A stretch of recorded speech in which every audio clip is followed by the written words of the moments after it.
Hello everyone, Donnie Wanders here, and today I have wandered to the beautiful Mount Uniacke Estate Park. So I'm going to go for a little snowshoe walk around here, and we're standing here on the front lawn of the Uniacke Estate. So you can see the beautiful house in the background here. This estate was built in 1813 to 1815 by Richard Uniacke. He was an Irish immigrant to Nova Scotia, and he was a lawyer, and he was the Attorney General for a time here, I think several decades.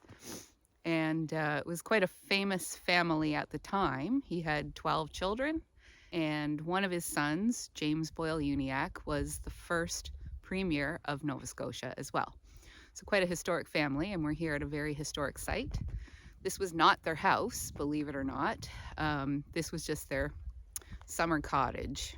So they spent a lot of time here. The family spent a lot of time here after it was built, and most of their summers were spent here.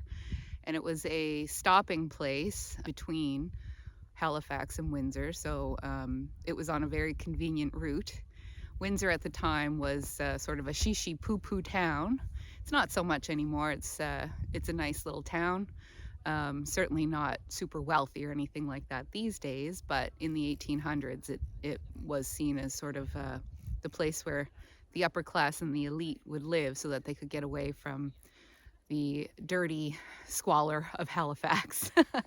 Not that it was dirty and squalorous for everyone, but certainly it was sort of considered the big city. So we're standing here, like I said, on the front lawn. Out behind me is a lake. That's Lake Martha, so named by Richard Uniacke after his first wife, Martha.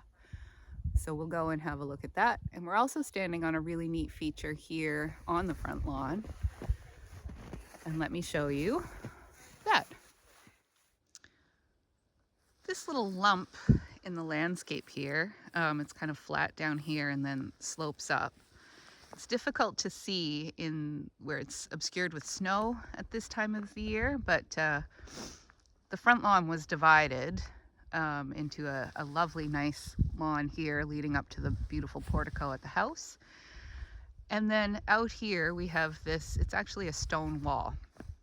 And the purpose of this stone wall was so that when you were sitting on the portico, the fancy patio up here, you could look out over this cleared area. And this area would have been a field where livestock would have been roaming around here. So this wall, which is called a ha-ha wall, I'm not sure if I said that or not, but it's got a pretty unique name. This wall here would be a barrier to keep livestock over on this side and not up on the fancy front lawn here. The Uniackes lived or used this as a summer cottage and as a house, I believe, for about a century. It was passed down to successive generations of the family, and eventually was donated to the Nova Scotia Museum. The grounds are open and free to the public year-round.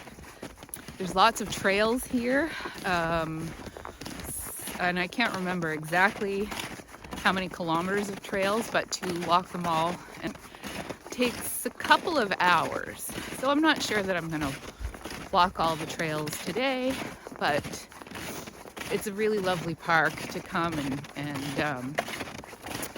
this time of year you can wear your snowshoes, which is what I'm doing today. I've got these lovely new snowshoes, and or your cross-country skis.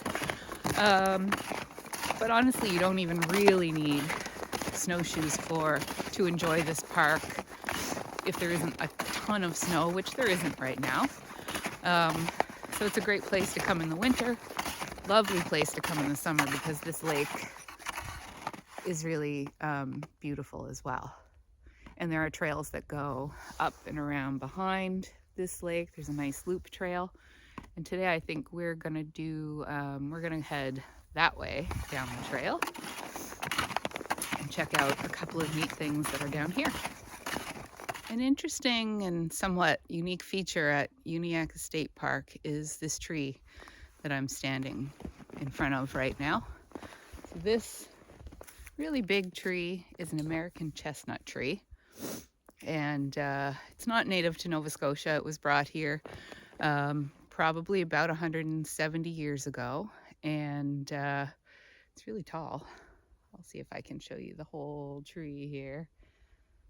It's quite a grand tree.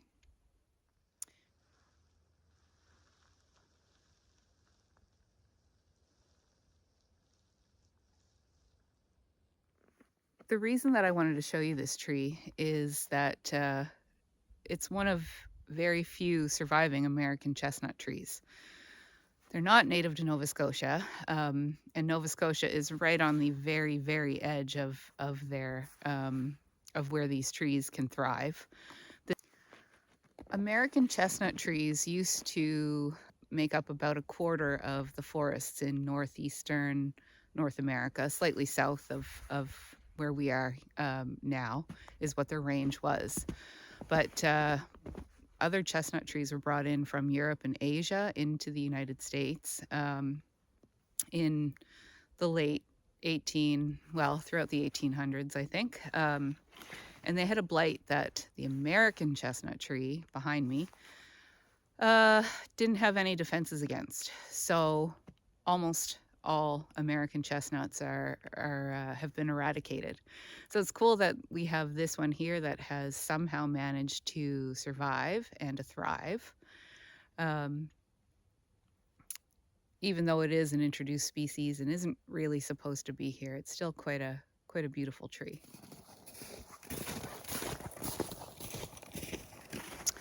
I'm walking along the old Post Road Trail, which is one of several trails here at the Mount Uniacke Park. And this trail used to be an actual road that connected Halifax to Windsor. It's called the Old Post Road because it would have been how the mail traveled and how everyone would have traveled, I suppose, by foot or on horseback. And before it became known as the Old Post Trail, when settlers from Europe came here, this would have been one of the main portage trails between Windsor or the Bay of Fundy and Halifax by the Mi'kmaq people who lived here in Mi'kma'ki before any white folks showed up. So it's a very, very old road. And eventually some of this old road became incorporated into Highway number 1. So Highway 1 is the road that we use now, one of the secondary highways that we use now. But this portion of the trail that I'm on did not get incorporated into Highway 1, which is awesome because now it's a beautiful trail that we can snowshoe down on a lovely winter day. I've stopped here because I'm at a high point of land, and not just any high point of land. This is a watershed divide approximately where I'm standing right now. So I've been walking gently uphill from behind me here, and I'm going to start heading downhill. And I just wanted to point this out because it is one of the main divides on mainland Nova Scotia. So a divide refers to a high point of land where any water that falls on either side of the divide is going to go in different directions. So behind me, all the rain that falls or the snow melt, everything behind me here is going to drain more or less to the south towards St. Margaret's Bay and the Atlantic Ocean. Everything that is in front of me, I'll just show you, it's not a super dramatic landscape, just more trail that gently is starting to slope downhill. But all the rain, all the precipitation that falls here behind me goes to the Bay of Fundy. So they're opposite sides of the province. So when you're out walking, it's always a nice idea to have a look at maps, and I like to look at topographic maps quite a bit. And because I'm an environmental specialist, I think about these things quite a bit. It's also good to look at a map so you know where and when you're going to be walking uphill, downhill, where a good spot is to have lunch, all that sort of stuff. But in addition to knowing where you're going and where you're going to be tired and where it's a nice place to stop, it's kind of cool to think about all this snow that's behind me is going to head for the Bay of Fundy when it melts in the spring. And all the snow back here is going to be going in the opposite direction towards St. Margaret's Bay and the Atlantic Ocean. Coming up to the junction where this trail either carries on or we can turn off of it, but just before we do, I've come up to this little bridge over, this is I think called Black Brook, one of many so named streams in Nova Scotia. It seems like there's a lot of black brooks in this province. Today it's kind of white, gray, brown brook because it's covered in ice. And I think I'll stop here and have a little snack. My snack today is in this thermos, which is covered in snow right now. Hopefully it's still warm. I made chili this morning, so I'm gonna have a little bit of chili for my lunch. It's not really a snack, definitely a lunch before we carry on.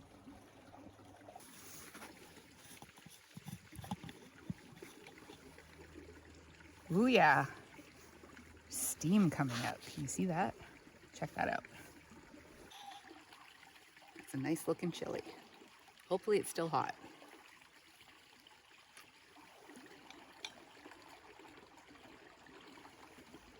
Okay, I've just had my very warming bowl of chili here at the bridge in the little stream. And there's a map here, so I thought I would show you the route that we've taken so far. We started down here at the parking lot, and those are the buildings. And then we walked along this route called the Post Road Trail, and now we're here. And I've done this route before, but I don't think I've ever actually, or if I have, it's been a long time, cut across this portion of the trail. So I think we'll go across here and then head down the Barrens Trail. This trail that we're about to take, I'll show you right here, is quite different from the Post Road Trail. Is an old road, so it's very, very easy hiking. But in here, this is the trail. So let's go. I suspect the terrain is going to be a little bit more hikey as opposed to walky. So let's see. Let's see how I make out. It's definitely more narrow, but it's probably more picturesque as well, because I think I think we're going to stick to walking along the brook. So we should get some nice views of the brook along this trail as well.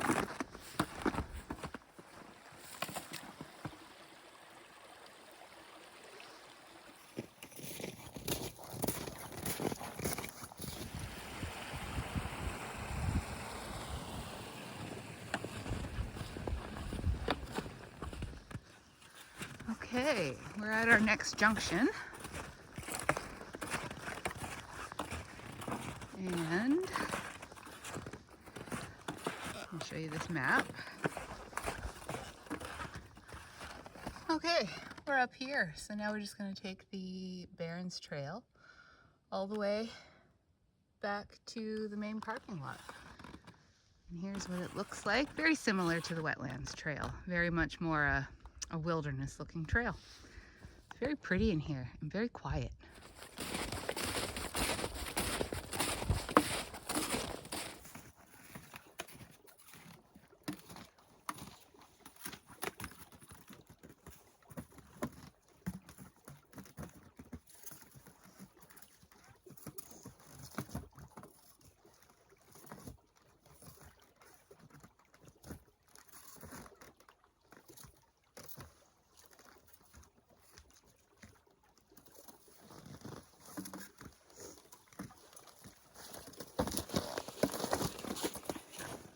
We've come to another crossroads. So this is where the Barrens Trail joins up with the Red Spruce Loop, which goes that way.